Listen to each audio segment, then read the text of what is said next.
오늘 저희들이 읽을 말씀은 마태복음 28장 16절, 17절입니다. 제가 읽겠습니다. 11 제자가 갈릴리에 가서 예수께서 지시하신 산에 이르러 예수를 배웁고 경배하나 아직도 의심하는 사람들이 있더라.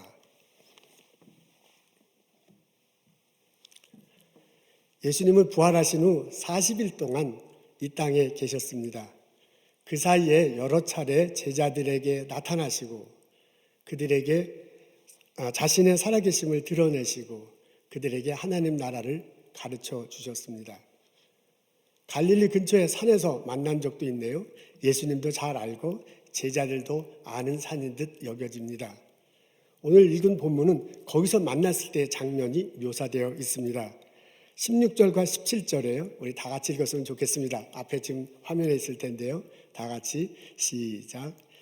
11 제자가 갈릴리에 가서 예수께서 지시하신 산에 이르러 예수를 배웠고 경배하나 아직도 의심하는 사람들이 있더라. 이 구절을 읽어보면 눈길을 끄는 것이 있습니다. 마지막에 보니까 아직도 의심하는 사람들이 있더라 라고 그렇게 적혀져 있습니다. 제자들이 산에서 예수님을 만났는데 그 중에서 의심하는 사람이 있다고 합니다. 아직도 라는 표현이 있네요. 마태복음에 보면 예수님과 제자들이 한 번 만난 듯이 지금 여기서 대화를 나눈 것이 이게 처음이자 마지막인 것처럼 그렇게 묘사되어 있습니다. 그런데 다른 복음서에 보면 그렇지 않잖아요. 적어도 서너 차례 예수님과 제자들이 만나서 대화를 나눈 것으로 적혀져 있습니다. 그런 것과 서로 이렇게 연관시켜 본다면 아마도 이 마태복음 28장에 나오는 이 만남은 그 예수 40일 동안의 만남 중에서 가장 마지막 부분이 아닐까, 아니 아주 마지막에 해당하는 것이 아닐까 그렇게 생각됩니다. 그런데 여러 차례 그전에도 그렇다고 이제 보고 이 본문을 들여다보면 여러 차례 만났는데 그리고 거의 40일 끝 무렵에 만났는데 제자들 중에서 아직도 의심하는 사람이 있다고 적혀져 있습니다. 예수님의 제자들 중에서는 예수를 배웠고 경배하는 사람도 있습니다. 경배한다라고 이렇게 적혀져 있네요. 예수님을 고백하고 예수님을 믿고 그리고 예배하는 마음으로 예수님 앞에 경배합니다. 근데 세번역에 보면 이 경배한다는 것이 절한다라고 이렇게 표현되어 있어요. 그런 것들로 볼 때 그 제자들이 예수님을 만났을 때 자신이 신앙 고백하고 그리스도라고 고백하고 예배하는 마음으로 이렇게 예수님 앞에 예의를 표한 사람도 있고 그냥 사람들끼리 만나서 어르신 만났는데 이렇게 절하는 그런 수준의 사람도 있는 듯 합니다. 그 말은 뭐냐면 겉으로는 인정하는 듯 하지만 속으로는 아직도 의심하는 사람들이 있었다는 것을 말합니다. 제자들이 이 지시한 산에 온 것은 자발적으로 왔습니다. 새벽에 예수님 무덤에 갔던 여인들이 와서 전해주잖아요. 천사들을 만났는데 예수님 살아계셨다고 하더라. 그리고 갈릴리로 빨리 가라. 거기서 만날 것이다 하더라. 그리고 오는데 예수님을 만났고요. 그 예수님도 명령하시기를 갈릴리로 가라. 거기서 나를 만날 것이라고 했다. 하고 여인들이 제자들에게 전해줘요. 그래서 그 제자들 듣고서 제자들이 이 갈릴리 산에 온 것으로 마태복음 28장에는 적혀져 있습니다. 다른 본문에는요, 예수님이 찾아오세요. 이 사람들이 숨어 있는데. 근데 여기는 본인들이 의지를 가지고 갈릴리 산에 온 것으로 묘사되어 있습니다. 그러니까 본인들이 만나고 싶어서 왔어. 그럼에도 불구하고 산에 도착은 했지만, 겉으로는 경배하지만, 마음속으로는 믿지 못하는 사람들이 있었다고 적혀져 있습니다. 여러분 흥미롭지 않습니까? 예수님이 십자가 달려 돌아가시기 전에 부활하실 것을 여러 차례 말했습니다. 40일 동안 이 사건이 40일의 이 뒷부분에 있다고 그렇게 우리가 이제 가정을 한다면 40일 동안 여러 번 예수님을 만났고요. 예수님을 볼 수 있었고 대화를 할 수 있었습니다. 그런데 이 중에서 아직도 의심하는 사람이 있다라고 적혀 있습니다. 저는 이것이 40일 동안의 제자들의 심정이라고 생각합니다. 우리는 이 제자들에게 앞으로 어떤 일이 벌어질지 다 알아요. 예수님 승천하실 거고요. 제자들이 성령으로 충만해질 것이고요. 그리고 나가서 복음 전할 것입니다. 그러니까 우리 앞에 이야기를 다 알기 때문에 별 그런 생각을 하지 않는데, 실제로 제자들 입장에서 보면 앞으로 어떤 일이 벌어질지 아무것도 모르는 그런 상황이에요. 그런 상황이라고요. 그러니까 우리는 앞일을 다 알기 때문에 제자들이 가서 제자 삼으라는 예수님의 대명령을 그냥 마음속에 품고 그냥 다 믿음으로 나아갈 것 같은데, 실제로 그때 당시에 제자들은 그렇지 않았을 것입니다. 제자들 중에는 믿어지기도 하고 못 믿기도 하고, 아니 어떤 때는 믿었다가 그 다음에는 못 믿을 것 같은 그런 상황이었을 것입니다. 어떻게 해야 될지 모르고요, 무엇을 해야 될지 몰라, 어디로 가야 될지 모르는 그런 상황이었을 것입니다. 한마디로 혼란스러움 그 자체예요. 예수님이 승천하시기 바로 직전에 제자 중에 한 사람은 이렇게 질문하기도 했습니다. 주님께서 이스라엘 나라를 되찾아 줄 때가, 로마 압제로부터 되찾아 줄 때가 지금 우리 이 나라를 지금 이때입니까? 라고 물어보는 제자도 있었습니다. 이거는 완전히 그냥 뭐랄까 지금 어떤 상황인지도 모르고 하는 정신없는 질문이에요. 예수님 승천하시고 난 다음에 제자들이 뭐 했는지 아시죠? 고스란히 다락방으로 갔어요.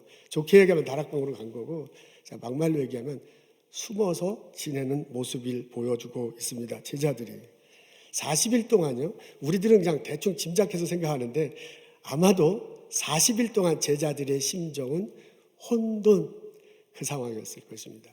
40일을 제자들은 혼돈 속에서 보내고 있습니다. 요즘 저희들은 자가격리라는 말을 자주 듣습니다. 셀프 쿼런틴이란 단어입니다. 제가 3주 전에 그 허접한 유머를 하나 날렸는데 여러분 기억하시는지 모르겠습니다. 이게 집안에 요새 집안에 있어야 되니까 집안에서 먹고 지내다 보니까 살이 찌면 그런 사람이 바로 확진자다. 살이 확 쪘기 때문에 확진자다. 그 사람이 너무 살이 확 쪄가지고요, 입을 옷이 없어요. 옷이 너무 작아가지고 바깥에 못 나가는 거. 그게 바로 자가격리다라고 그렇게 말한 적이 있습니다. 근데 그날 저녁에 우리 교우 중에 한 분이요, 집사님 한 분이 저한테 카톡을 보냈어요. 목사님, 하나가 빠졌습니다. 그래서 뭐가 빠졌다는 거고 이렇게 봤더니요, 그렇게 살이 쪄가지고 온 집안이 할 수 없이 자가격리를 하면 그 집안은 살천지 집안이랍니다. 이야, 어떻게 참 말도 잘 만들어내요. 여러분, 지금 제가 말한 것 중에 또 빠진 것 있으면 카톡을 주십시오. 그럼 다음에 온라인으로 여러분들에게 소개해 드리도록 하겠습니다.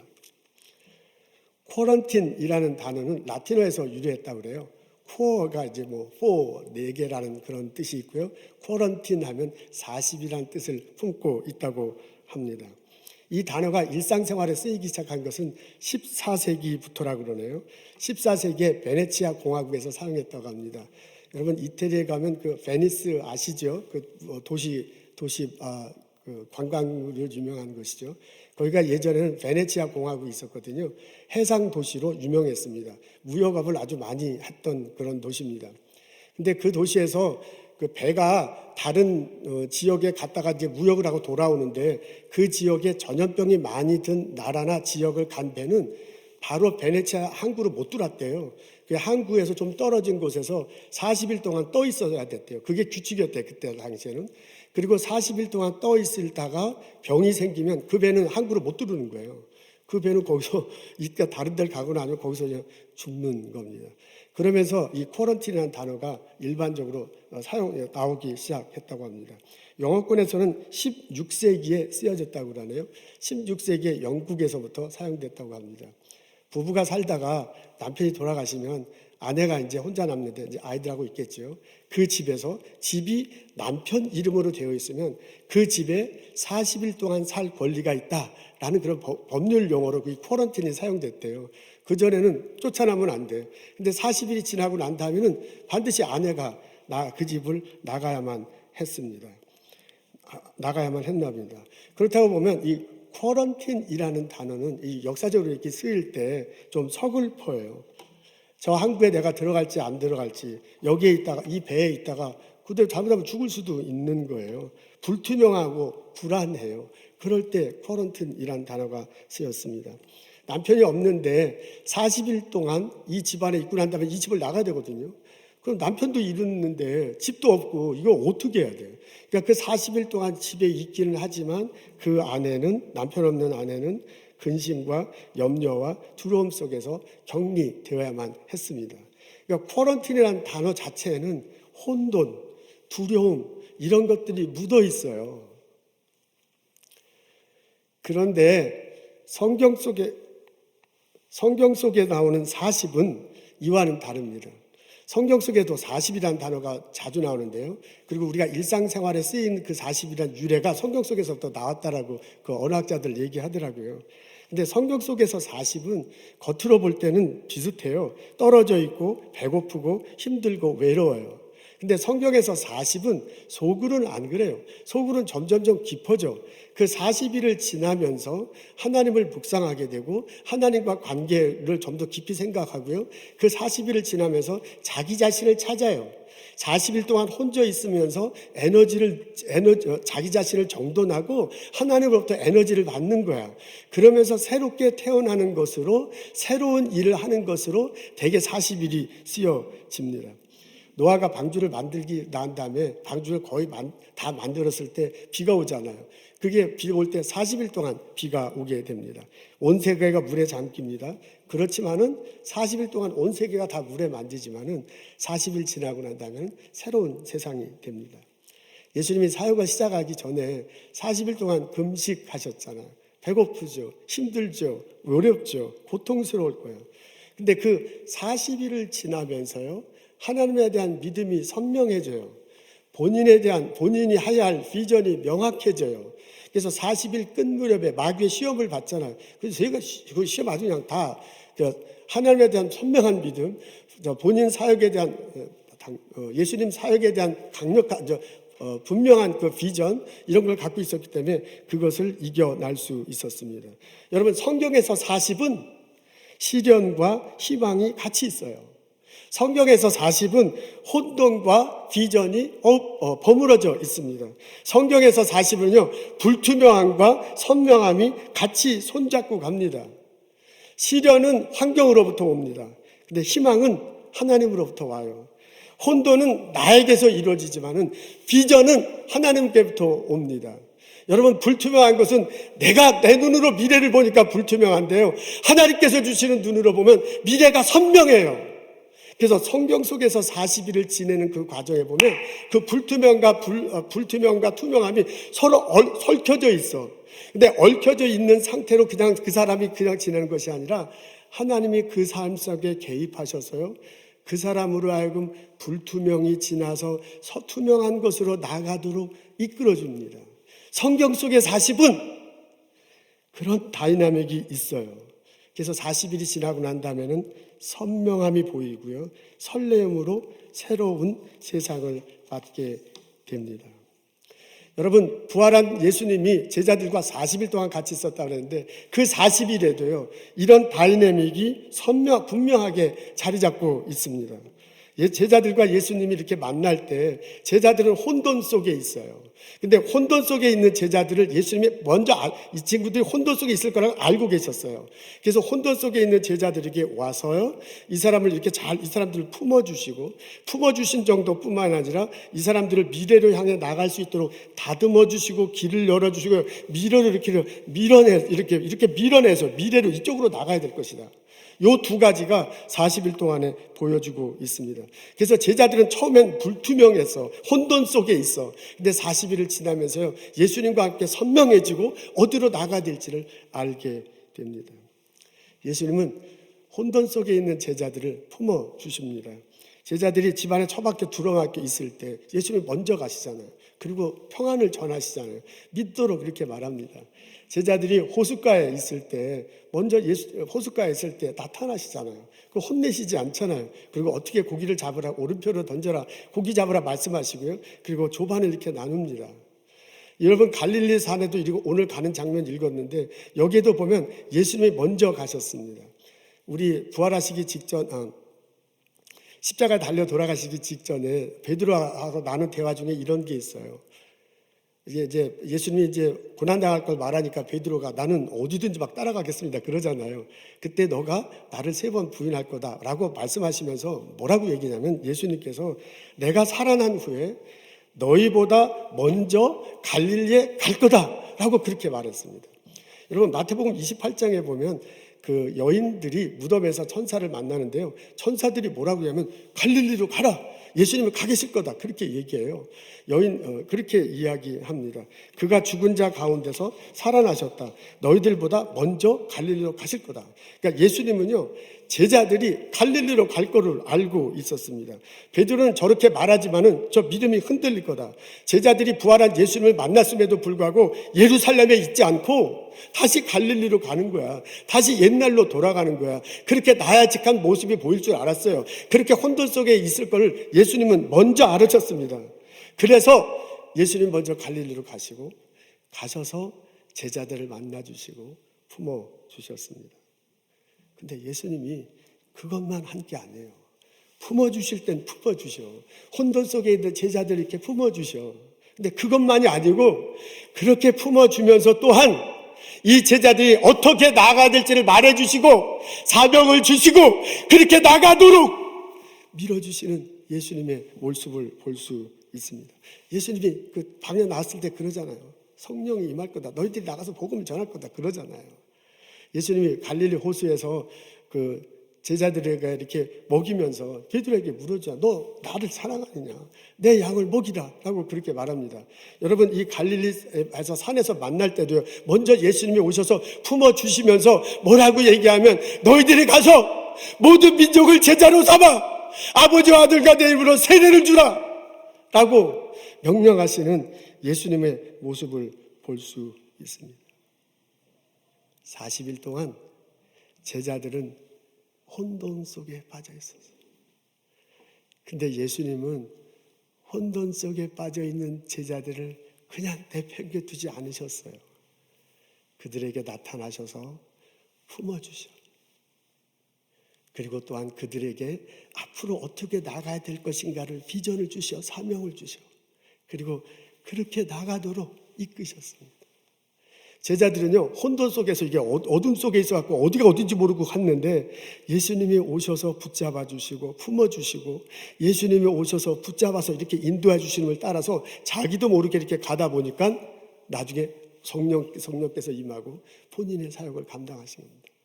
예수님은 제자들을, 혼돈 속에 있는 제자들을 그냥 내버려 두지 않고 함께 하셨어요. 그리고 나중에 뭐라고 하냐면 내가 지금도 너희들과 함께 할 뿐만 아니라 앞으로도 계속 함께 할 거다. 그러면서 그러시잖아요. 세상 끝날까지 내가 너희들과 함께 하리라. 혼돈 속에 빠진 제자들이 이 예수님의 함께 하심을 느끼고 예수님의 품어주심을 경험하고 예수님의 밀어주심을 따라서 자신이 성령에 입혀서 자신의 사역을 감당했습니다. 예수님은 혼돈 속에 빠져있는 제자들과 함께 하셨고 또한 그 앞으로의 사역도 함께 하셨습니다.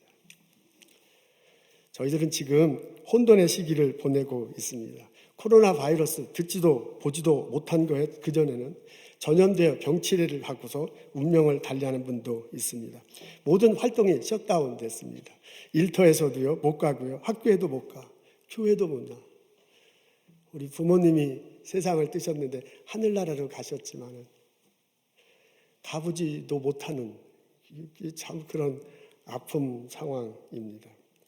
의료 분야 최전선에서 수고하는 우리 형제자매들이 있습니다. 저희 교우들도 그 가정들 형제자매들이 있습니다. 매일 축복하고 기도합니다. 그럼에도 불구하고 어려운 거잖아요. 우리 스몰 비즈니스 하는 가족들은 더 어려워. 이게 지금 비즈니스를 열어야 되는데 열지 못하잖아요. 열긴 열어도 비즈니스가 돼야 되는데 이게 지금 막 안 되니까 너무 힘들어요. 근데 렌트를 하면 그 렌트 비용은 또 계속 내야 되잖아요. 이러지도 못하고 저러지도 못하고 너무너무 힘든 상황에 있습니다. 이게 언제까지 이렇게 될 것인가? 이 사회 이후는 이 사태 이후로 사회가 엄청나게 바뀔 거라고 그러는데 이렇게 엄청나게 바뀌고 난 다음에 어떻게 우리가 대처해 나갔습니까? 오리무중입니다. 우리는 혼돈의 시기를 지나고 있습니다. 이 혼돈의 시기를 지날 때 우리 마태복음 28장을 읽어요. 그리고 그 28장을 읽고 묵상할 때 예수님이 내게 말씀하시는 소리를 들을 수 있습니다. 내가 세상 끝날까지 너희와 항상 함께 하리라. 제자들에게 해준 말씀이거든요. 그렇게 만났는데, 그렇게 보여줬는데도 여전히 의심하고 혼돈 속에 빠져있는 제자들에게 하신 말씀이거든요. 그 다음에 붙잡아주고요. 그리고 그 앞날이 어떻게 가야 될지 이렇게 밀어주시면서 하신 예수님의 말씀이에요. 그 말씀이 내게 내 가슴 속에 독특하게 선명하게 들리는 소리를 들을 수 있습니다. 내가 세상 끝날까지 너희와 항상 함께 하리라. 지금 세상이 끝난 같은 상황이야. 잘못하다가는 이게 막 너무 패닉에 빠지면 그렇잖아요. 상황이 그럴 수 있고요. 시간이 그렇게 될 수 있는데, 내가 세상 끝날까지 너희들과 함께 하시는 예수님이 나에게도, 우리 가족에게도, 우리 일터에게도 분명히 말씀해 주시는 소리를 들을 수 있습니다. 내가 그 예수님의 말씀을 붙들 때, 내가 그 예수님의 말씀을 믿을 때, 예수님이 내게 오셔서 나의 연약함을 보듬어 주시고 내 쓰러짐을 일으켜 세워주고 혼돈 속에서 막 이렇게 정신을 못 차리잖아요. 이렇게 품어주시는 게 느껴져. 내가 있는데 왜 그렇게 걱정하냐. 내가 너희들과 항상 함께 할 거라는 그 말씀을 내가 붙들고 내가 믿으면, 나 혼돈 속에서 막 이렇게 헤매고 있는 것 같은데 주님이 손잡고 이렇게 나가시는 거거든요. 주님이 손잡고 이렇게 나가시는 거예요. 자기는 막 잘 모르고 막 정신없이 있는데 하나님이 그냥 품어주시기만 하는 게 아니고 하나님이 나를 앞으로 나갈 길을 밀어주세요. 자기는 모르지, 자기는. 근데 이렇게 밀어주시고 인도해요. 그렇게 나가는 예수님의 손길을 볼 수 있습니다. 혼돈 속에 살아가고 있는 우리들, 예수님이 항상 나와 함께 하신다. 그 예수님이 나를 축복하고 인도하신다. 나를 품어주시고 나의 앞날을 이끌어 가신다. 고백하고 하루하루를 살아가는 나와 여러분 되시기를 소원합니다. 우리 이른 아침에 일어나 보면 안개가 쫙 낀 때가 있잖아요. 짙은 안개가 쫙 껴가지고 어디가 어딘지 잘 모르고 그럴 때 있잖아요. 근데 시간이 지나면 해가 이렇게 뜨고 그 해가 뜨면서 안개가 이렇게 싹 사라져. 안개가 자욱히 끼더라도 해는 뜨거든요. 내가 안개가 너무 껴서 해가 안 보여서 그랬지. 나는 혼돈 속에 있어도 하나님은 계시고 나를 보고 계시거든요. 나와 항상 함께 하겠다는 그 하나님의 성령의 모습 나에도 있어요. 그 예수님 붙들 때 예수님이 나를 품어주시는 게 느껴져. 그 말씀 붙들 때 예수님이 나를 잡고 손잡고 졸졸졸 이끌어 주시는 거야. 저쪽으로 나가도록 이렇게 품어줘. 너가 할 일이 이거다. 너에게 이런 일이 벌어질 거다. 말씀해 주시는 예수님을 경험할 수 있습니다. 집안에 둘러앉은 우리들에게 예수님이 해주시는 말씀, 내 옆에 있는 아들, 내 앞에 있는 딸에게 해주시는 말씀이 들려지기를 소원합니다. 내가 세상 끝날까지 너희들과 항상 함께 하리라. 기도하겠습니다. 하나님, 어려운 시기를 지나고 있습니다. 혼돈 속에 헤매고 있습니다. 예수님의 말씀을 마음으로 묵상하고 그 말씀을 붙들며 살아갈 수 있는 저희들 되게 하옵소서. 하나님이 비춰주시는 그 빛을 바라보고 한 발자국 한 발자국 나아갈 때 언젠가는 안개 같은 것들이 이싹 갇히고 선명하게 보이고 걸어갈 날이 있을 줄을 믿습니다. 하나님, 저희들 축복하시고 인도하옵소서. 하나님, 지금도 의료 분야에서 수고하고 있는 형제 자매들 있습니다. 지켜주옵소서. 잘 섬기며 사랑하며 환자들 돌볼 뿐만 아니라 본인들의 건강함을 또한 건강할 수 있도록, 병에 걸리지 않도록 하나님께서 축복하옵소서. 하나님, 우리 스몰 비즈니스 하시는 형제 자매들을 위해서 기도합니다. 부족한 것 주님 보실 줄로 압니다. 하나님께서 아실 줄로 압니다. 주님 채워주옵소서. 어떻게 해야 할지를 알려주시고 주의 말씀 붙들고 하나하나 헤쳐나갈 수 있도록 복을 내려주옵소서. 하나님, 신동엽 집사 어머님을 잃은 아픔을 갖고 있습니다.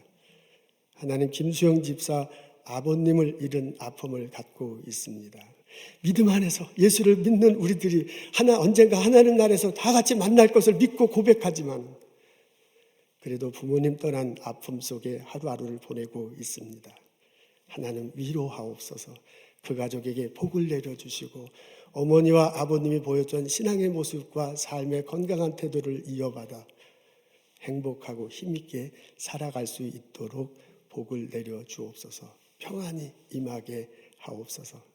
하나님, 이 시간 저희들 주님께서 주신 많은 것 기억하고 거룩하게 구별하여 하나님께 예물 드립니다. 이 예물과 함께 우리의 삶과 우리의 신앙을 드리길 고백합니다. 하나님 받아주시옵소서. 필요한 곳에 사용하여 주옵소서. 믿음으로 바치는 그 손길 기억하시고 복을 내려주옵소서. 건강하게 하옵소서. 계획하게 한 모든 것들이 이루어지게 하옵소서. 자녀들이 주님 안에서 무럭무럭 자라고 이 어려움을 잘 헤쳐나가고 좀 더 큰 비전을 가지고 살아갈 수 있도록 축복하옵소서. 예수님 감사합니다. 예수님 이름으로 기도합니다. 아멘.